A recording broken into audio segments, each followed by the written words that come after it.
날 귀하다 하시네. 나는 오늘 피었다 지는 이름 없는 꽃과 같네. 바다에 있는 파도 안개와 같지만 주는 나를 붙드시고 부르짖음 들으시며 날 귀하다 하시네. 나 오직 주의 것, 나 오직 주의 것, 나 오직 주의 것, 나 오직 주의 것.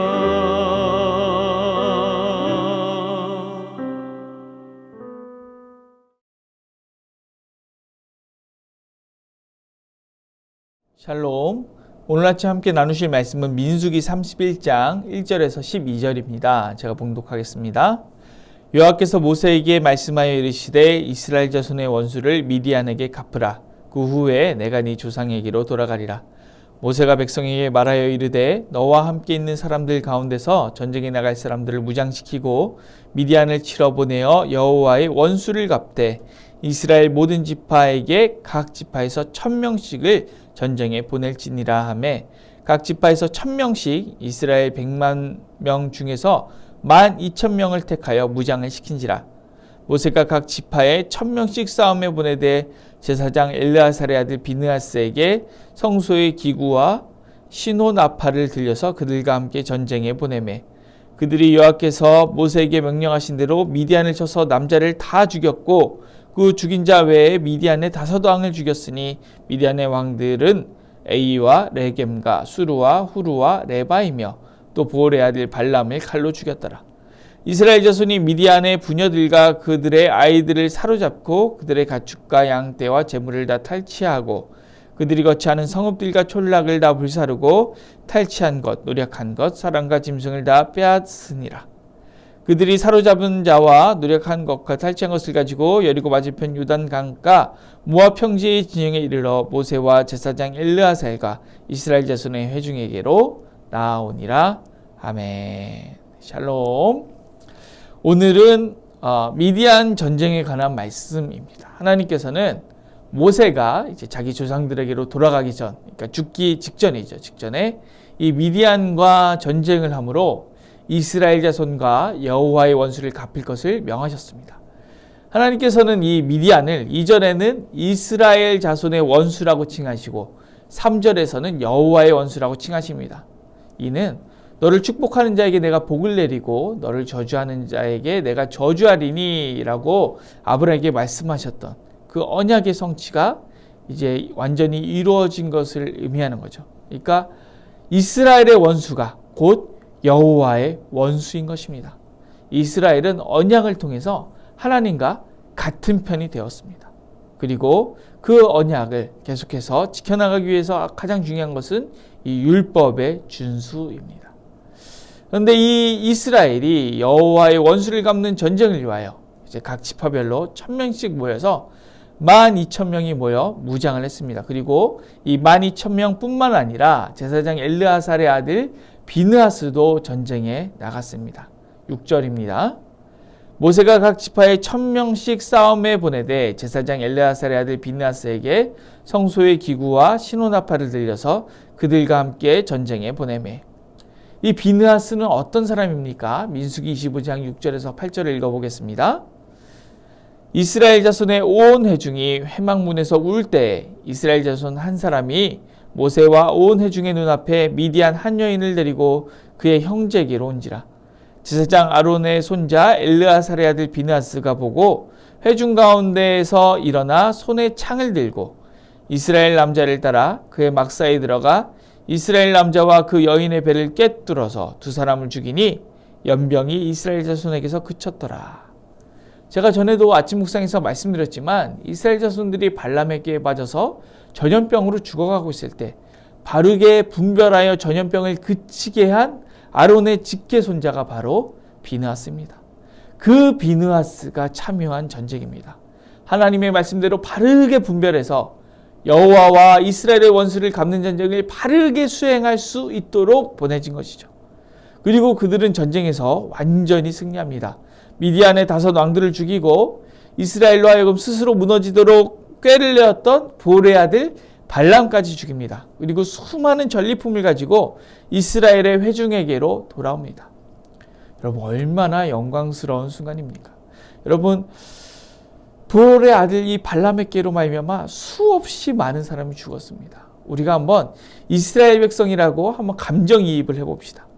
발람 때문에, 이 미디안 때문에 어떤 사람은 아버지를 잃고, 어떤 사람은 어머니를 잃고, 어떤 사람은 할아버지 할머니를 잃고, 어떤 사람은 생떼 같은 자식들을 잃었습니다. 여러분, 또 우리가 뉴스를 보다 보면 언제 제일 허망한 감정을 느낍니까? 음주운전 교통사고로 인해서 일가족 사망, 한 가족이 전부 다 죽었다, 이런 뉴스를 보면 갑자기 너무 허망한 그런 감정, 너무나 안타까운 감정을 느끼지 않으십니까? 아마 이 전염병의 특성상 가족 중 누가 아니라 이 온 가족이 다 전염병으로 인해서 사망하는 경우도 많았을 것입니다. 이 큰 아픔을 준 원수들을 치는 전쟁에서 완전히 승리하고 돌아오는 것이죠. 그러니까 완전히 승전식이죠. 승전 퍼레이드를 막 벌이면서 기쁨의 환호가 넘치고 감사의 찬양이 흘러나와야 할 것 같은 그 순간에 어떤 일이 벌어집니까? 모세가 진노합니다. 민수기 31장 14절입니다. 모세가 군대의 지휘관 곧 싸움에서 돌아온 천부장들과 백부장들에게 노하니라. 모세가 지휘관들 천부장 백부장들에게 화가 났습니다. 왜 화가 났습니까? 자, 15절 16절 읽어보겠습니다. 모세가 그들에게 이르되 너희가 여자들을 다 살려두었느냐? 보라, 이들이 발람의 꾀를 따라 이스라엘 자손을 보홀의 사건에서 여호와 앞에 범죄하게 하여 여호와의 회중 가운데에 연병이 일어나게 하였느니라. 바로 천부장과 백부장들이 여인들을 살려두었기 때문입니다. 바로 얼마 전 보홀의 사건에서 음행에 빠져서 전염병이 번졌음에도 불구하고 다시 여인들만 살린 것입니다. 그들은 천부장, 백부장으로서 책임 있는 위치에 있었음에도 불구하고 죄를 범한 것입니다. 이스라엘은 전쟁에서는 이겼습니다. 하지만 그들은 또 질 뻔했습니다. 이스라엘을 치려고 했던 5 왕이 모두 죽고 끔찍한 꾀를 내었던 보레의 아들 발람까지도 죽었지만 그들이 이스라엘을 멸하기 위해서 내었던 꾀는 아직도 살아서 이스라엘을 죽일 뻔한 것입니다. 다행히 모세의 진노로 인해 이스라엘은 다시 한번 발람의 꾀에 빠지는 것을 막을 수 있었습니다. 여러분, 발람은 죽었습니다. 미디안도 망했습니다. 그러나 이 발람의 꾀는 계속해서 살아서 여전히 우리를 패배에 빠지게 할 수 있습니다. 우리를 멸망하게 할 수 있습니다. 오늘 우리는 요한계시록의 버가모 교회에 보내신 하나님의 음성을 통해서 발람의 꾀가 아직도 살아 역사하는 것을 확인할 수 있습니다. 요한계시록 2장 14절입니다. 그러나 내게 2가지 책망할 것이 있나니 거기 내게 발람의 교훈을 지키는 자들이 있도다. 발람이 발락을 가르쳐 이스라엘 자손 앞에 걸림돌을 놓아 우상의 제물을 먹게 하였고 또 행음하게 하였느니라. 이렇게 발람의 꾀를 따라간 결과는 무엇입니까? 그리고 이제 버가모 교회는 어떻게 해야 합니까? 요한계시록 2장 16절입니다. 그러므로 회개하라. 그리하지 아니하면 내가 내게 속히 가서 내 입에 검으로 그들과 싸우리라.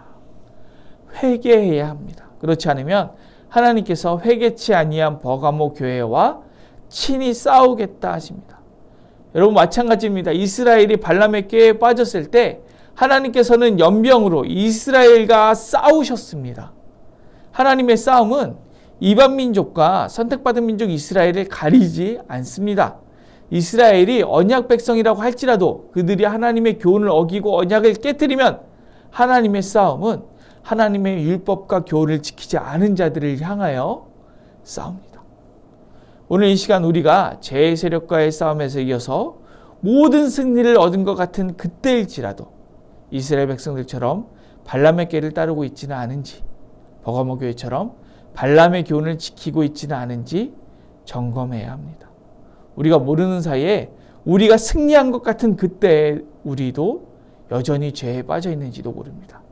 승전가를 부르기 전에 다시 한번 우리의 삶을 점검했으면 좋겠습니다. 우리가 여호와의 교훈을 따르는지 발람의 교훈을 따르는지 점검하고 회개할 때 하나님께서 진짜 승리를 주실 줄로 믿습니다. 여러분, 진짜 승리는 미디안 왕을 죽이고 발람을 죽이고 전리품을 많이 얻는 것이 아닙니다. 음행이라는 발람의 교훈을 따르지 않고 여호와의 교훈에 순종하는 것입니다. 오늘 하루 우리의 삶 가운데서 이 진짜 승리, 여호와의 교훈에 순종하는 진짜 승리를 충만히 누리시길 소원합니다. 기도하겠습니다. 사랑이 많으신 하나님, 감사합니다. 죄 많은 우리로 하여금 변화시켜 주셔서 죄와 싸우게 하시고 또 이기게 하시니 감사합니다. 그러나 그런즉 선줄로 생각하는 자는 넘어질까 조심하라는 하나님의 말씀 깊이 새기고 죄와 싸워 이겼다 생각하는 그 순간에도 발람에게 빠지지 않았는지 점검하고 회개하게 하여 주시옵소서. 여호와의 교훈을 따르는 진짜 순종과 진짜 승리를 경험하게 하여 주시옵소서. 예수님의 이름으로 기도드립니다. 아멘.